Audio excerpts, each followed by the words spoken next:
that they were given that space is so that the executive does not overreach. During my vetting, Honorable Speaker, I was even accused of not having a good relationship with them, which is not true. I was also accused to want to take their mandate through some amendments we had proposed. What I am the one who is saying the Senate is giving me or requesting the information from the wrong person, and there is another route that the Senate can get the same information, and I am not directing how this work should be done. All I'm saying is that, let me finish, because you know you will not force me to give information. I would rather that the first priority is given to the owners of the information, Speaker. So you cannot put a point of order again as a CS on the vote, unless you want clarification and intervention. Yes, Senator Sifuna. Chair, I'm a bit surprised because CS is a former member of this House. She knows very well that once a ruling has been made by the chair, she cannot argue with the decision of the chair. And therefore, I know you said I cannot raise on a point of order, but she's totally out of order. You have made a decision that we, in this House, interact with the head of the ministry. Whatever arrangements he has with the National Land Commission on how to source information, that is none of our business. The person who will appear there to answer is the Cabinet Secretary responsible for matters of land. I thank you, Honourable Speaker. Thank you. Yes, Bonnie. For the record, let it reflect that the Minister of Lands, who is my friend, is actually an advocate. And she's conversant with the Constitution of Kenya. Could she fall back to the provision of Article 35 of the Constitution of Kenya that will help her to access the information that we are looking for, and then climb down a little bit, Mr. Speaker, and subject herself to being answerable to this House? Minister, as a senior member of government, equally because I'm also a senior member of government, we are expected to make it easy for government to deliver. And therefore, when either the Speaker or could the Minister clarify what she is defending? All we want is information, Mr. Speaker. Mr. Speaker, I propose that you direct the Minister to go back and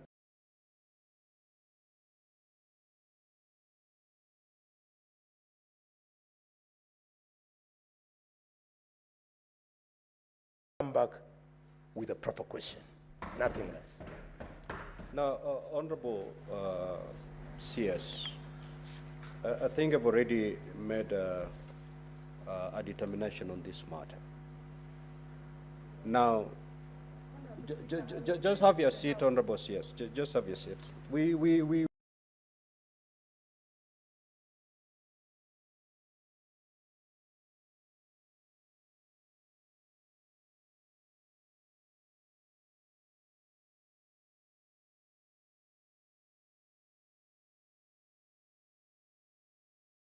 want to help you navigate this matter. Now, you did very well, because immediately you got the question, you wrote to NLC to provide the information, to provide you with the information that is required by Parliament. But NLC has not responded to your letter. Had they responded to your letter, today you'll be giving us that information.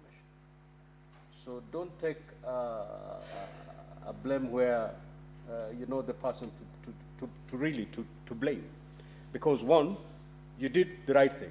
You got this question from the Senate. You wrote to NLC for NLC to provide the necessary information and respond to the question. NLC decided not to. Now, as a Senate, this is what we have advised you, that you're not meddling in the affairs of NLC by seeking this information from NLC. And NLC, if you are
question, then join that meeting. Trevor, we'll move to question number, that is question number 098, Honorable CS. You may proceed to ask the question. Most appreciated, Honorable Chair. Honorable Chair, could the Cabinet Secretary disclose the current holders of the title deeds for the parcels of land in Kamkunji constituency registered as follows? Number 1, IR number 36/VII/1031, on which the Isili social hall stands. Number 2, LR number 36/V11/1031, brackets 619/33, which was designated for use as the Isili open air market. And lastly, Honorable Speaker, LR number 209.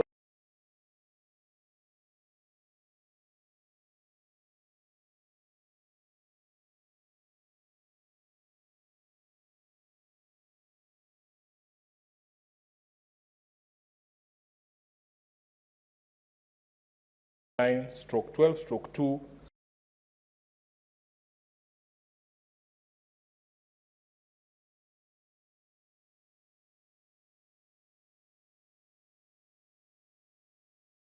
Proceed to respond.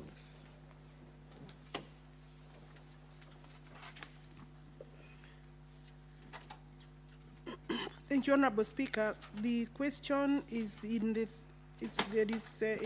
three parts, and then the answer that I'm providing this morning, Honorable Speaker, is that in regard to question 5.1 and 5.2, I request for more time to be able to provide a comprehensive response, because I cannot find some of my records. So I'm not able to bring the information. I need more time. I have already assigned the relevant department to comb through all our records to see whether we can get the necessary files. Then we have number 3, Roman 3. I wish to respond as follows. I think I have given a long statement there. Certificate title number IR LR 209/1712, original number 1042 and 1041, being a portion of the premises comprised in a grant dated 21st of May 1929, is located in the city of Nairobi, measuring approximately 0.34436 of an acre, for a term expiring on 1st of August 2024, and for an annual rent of the amount stated there, 720, and we've given an extra 5 a copy of that title. The land was initially registered in favor of John Herbert Turner on March 1, 1929. The registered proprietor charged the property, and a charge instrument was registered on 2nd of December 1930. Later, on 11th of May 1931, the property was discharged and a transfer was registered in the name of Ferdinandis, and Annexure 4 speaks to that transfer. Honorable Speaker, on 27th of January 1933, this property was transferred to Kenya Loan and Discount Limited for a consideration amount of 10,000, but that was in 1933. Thereafter, October 23rd, 1942, a transfer via the public auction of said property to Alan Rakea and Mohammed Sharif,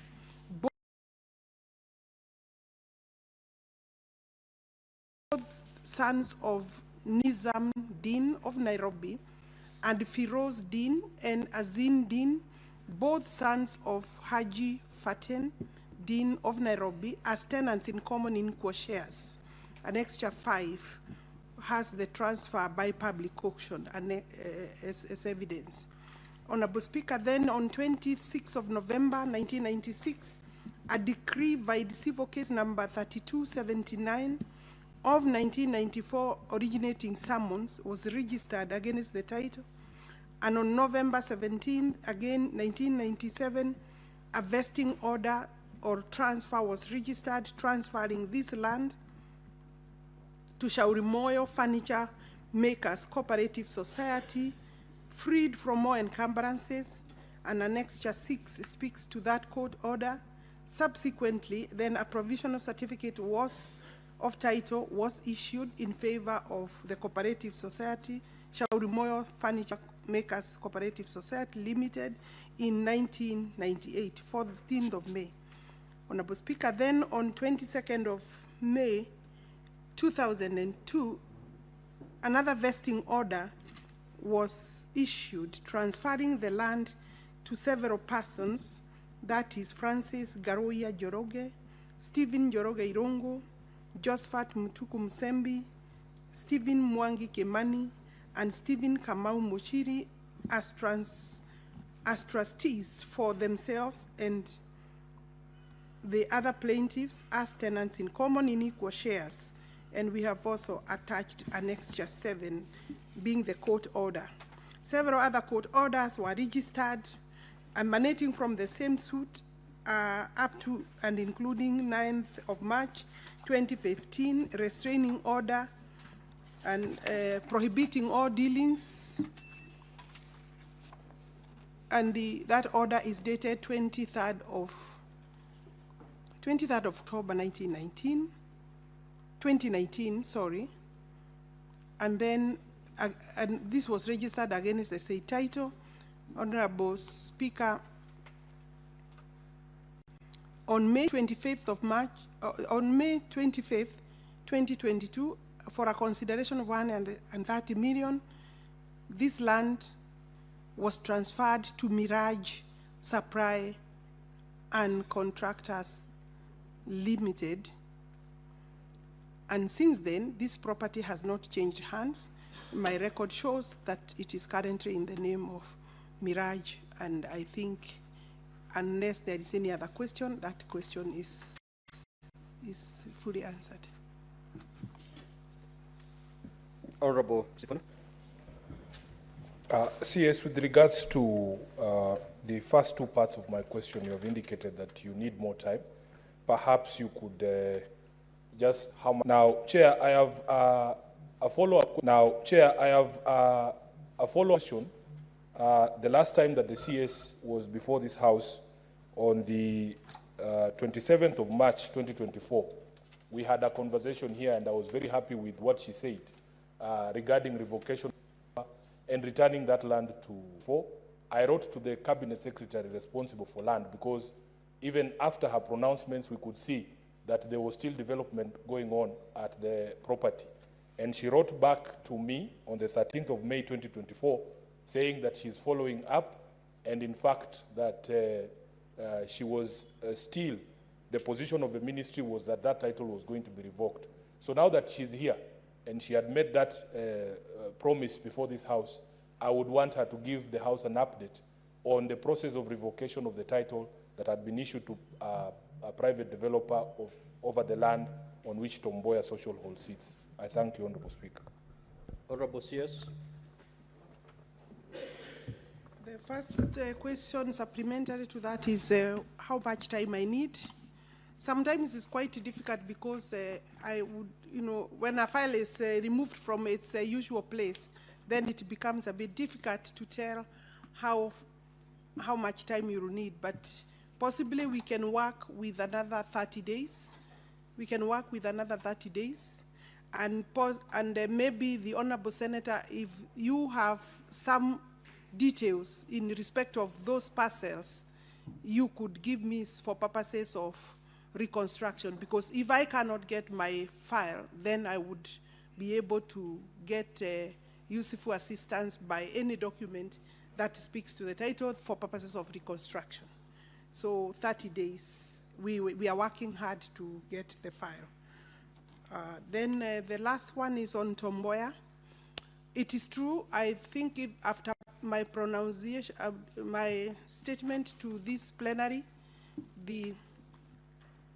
my office started working on the revocation process. It is a process that requires at least maybe about 90 days to 4 months, because one, you have to write to the holders of that title and call for it. We've already done that.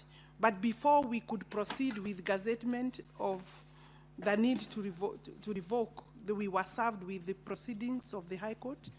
I believe, Honorable Senator, you are aware.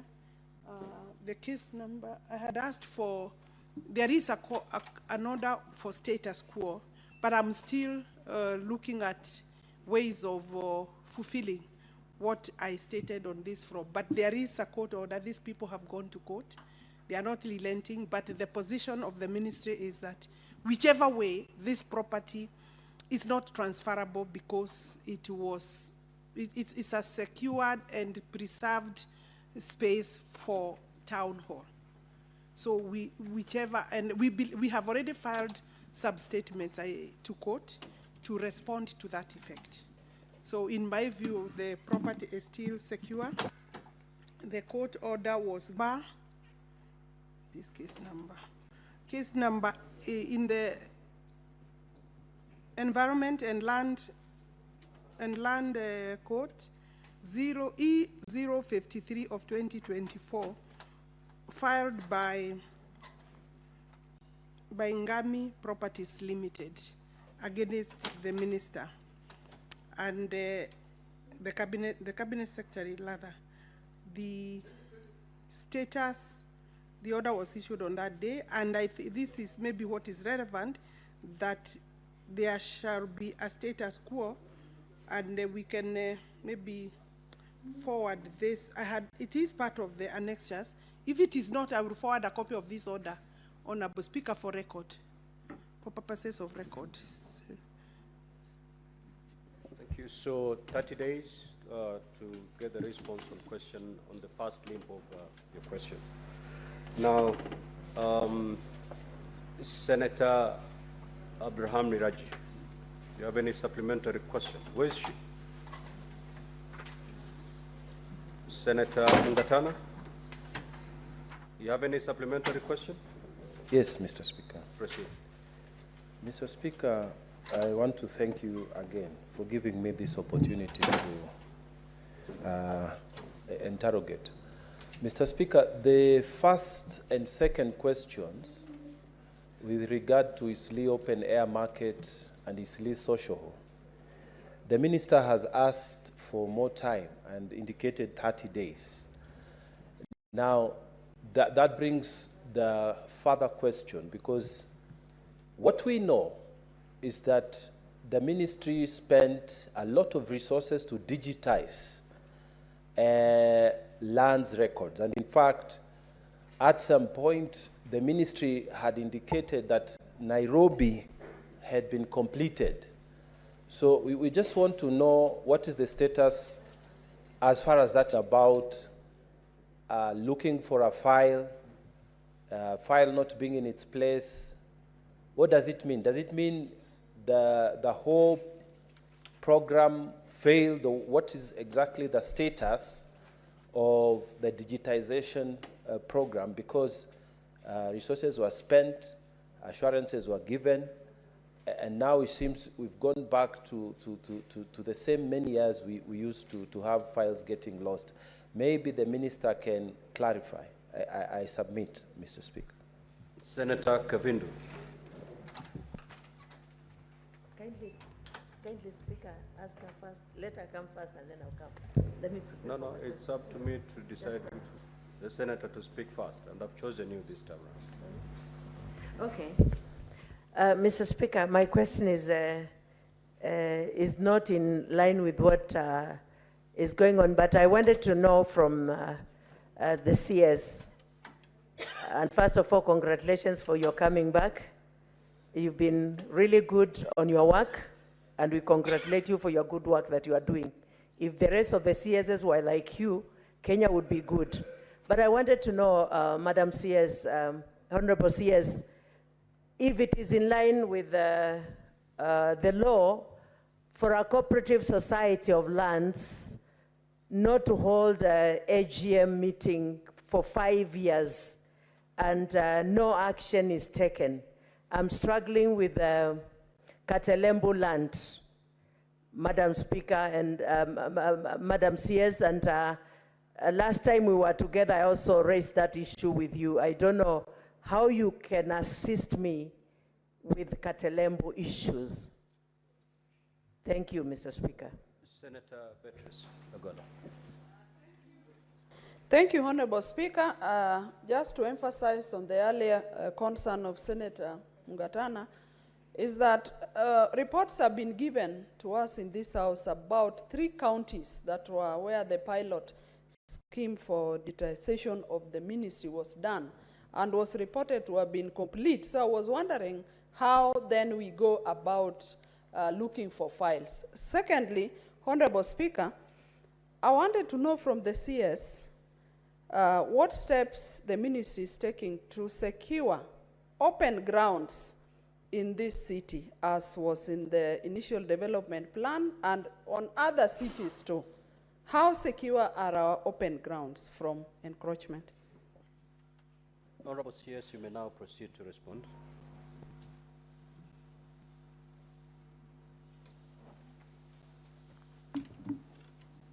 Yeah, the first question I think is from Honorable Mungatana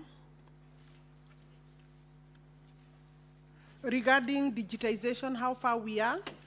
It is true the digitization process started in Nairobi registry. How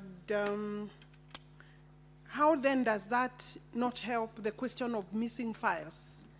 Before you digitize, you need the files to be able to get that information and load it into the information management system.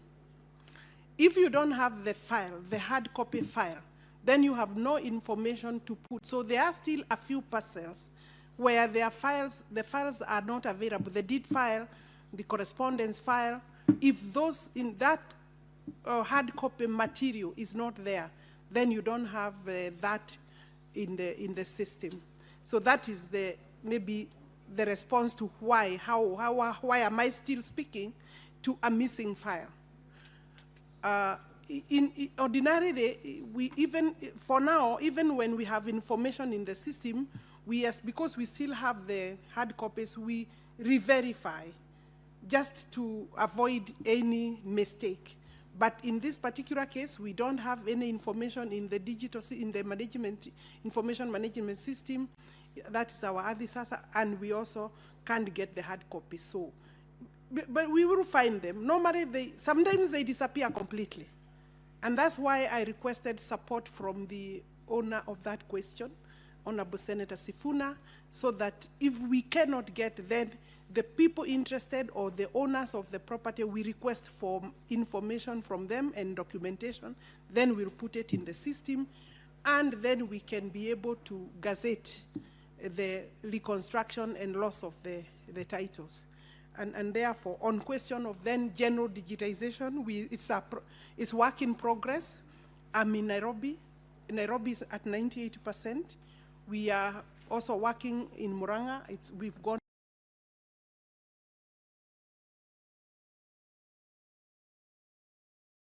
live in Murang'a. Isiolo we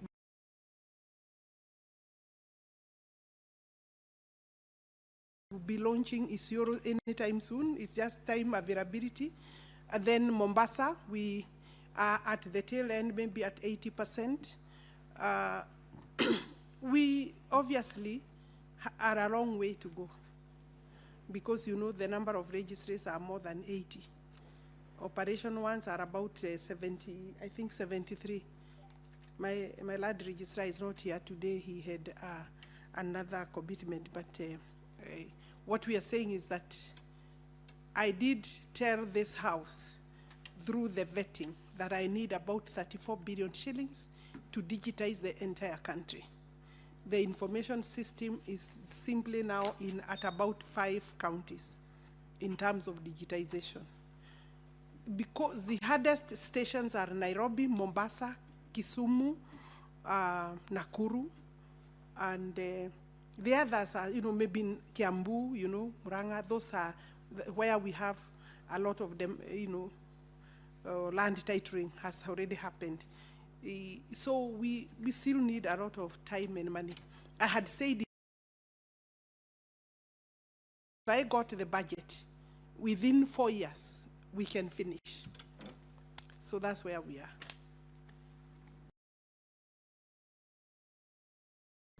We now move to question. I think there was a question on Katerombo from my good friend, Honorable Senator Yes, if Kavidu. Honorable CS, if in a position to respond, you may proceed, because it's not a supplementary. Yes. I would just advise the Honorable Senator, through you, Speaker, that this is a matter that we could write to the Minister of Cooperatives and SMEs, because they have regulatory instruments that can direct AGM to be carried out.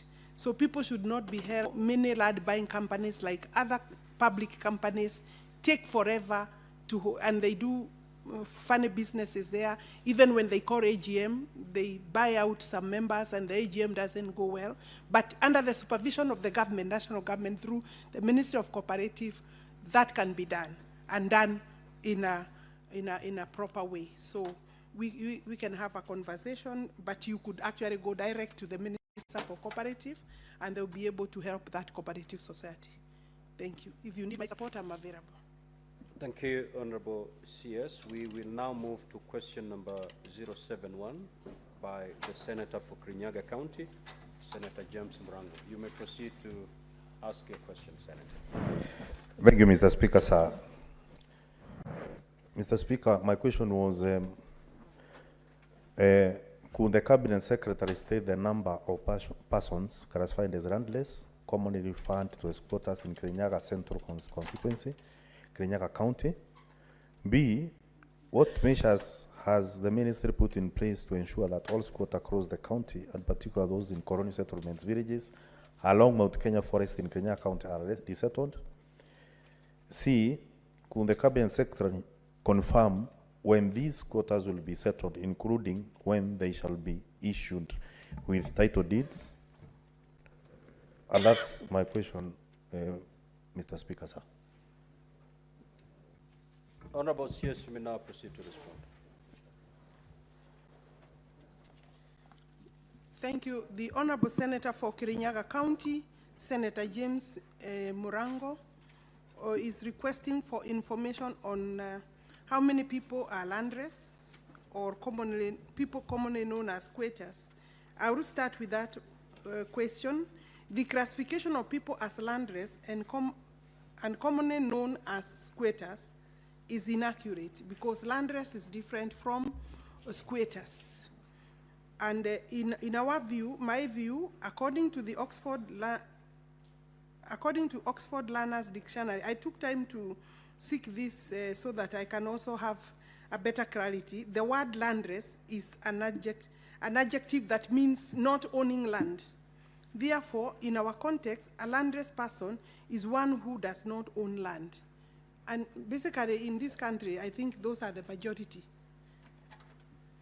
Therefore, in our context, this person who doesn't own land, the Land Act number 6 of 2012 defines then a squatter as a person who occupies land that legally belongs to another person or entity without that person's consent. And therefore, these two terms cannot be used interchangeably. One is a squatter on a land that is known who is the owner, Is it a private land? You have a squatter on a private land or on a public land, but you are squatting. Landless is obviously somebody who, maybe in the future, they will own land. We don't have data of those kind of people because really they are the majority, and we can't have, you don't have land. Yeah, but tomorrow you may have land. So I think normally the concern of the government is squatters, who become a problem to private property and also a problem to public property. The ministry has database of persons classified, does not have database of persons then therefore clarified as landless or squatters in the country. Settlement of deserving cases is undertaken as need arises. The settlement programs are, however, subject to availability of public land, because sometimes we settle them on public land, and availability of funds, because sometimes, of course, we buy land for money, land for settlement. The ministry has so far, since independence, settled 301,872 families in 463 settlement schemes. You may not have asked this information, Senator Murango, but indulge me to give the Senate that information through your question. And therefore, we are talking of a total of 244 hectares of land that the government has given out for settlement, meaning a total of 320.25 acres of land across the country. And this is a big achievement by the government, and this has occurred in 26 counties within the country. In the last 3 years, the ministry has settled 16,376 families in a total of approximately 21,000 hectares of land across 10 counties. Currently, the ministry has no settlement programs in Kirinyaga Central, because I think one question was in relation to Kirinyaga Central constituency of Kirinyaga County. However, colonial settlement villages are a phenomenon inherited at independence. In Kirinyaga County, there are 46 colonial villages with an estimated 5,231 households as shown in Table 1.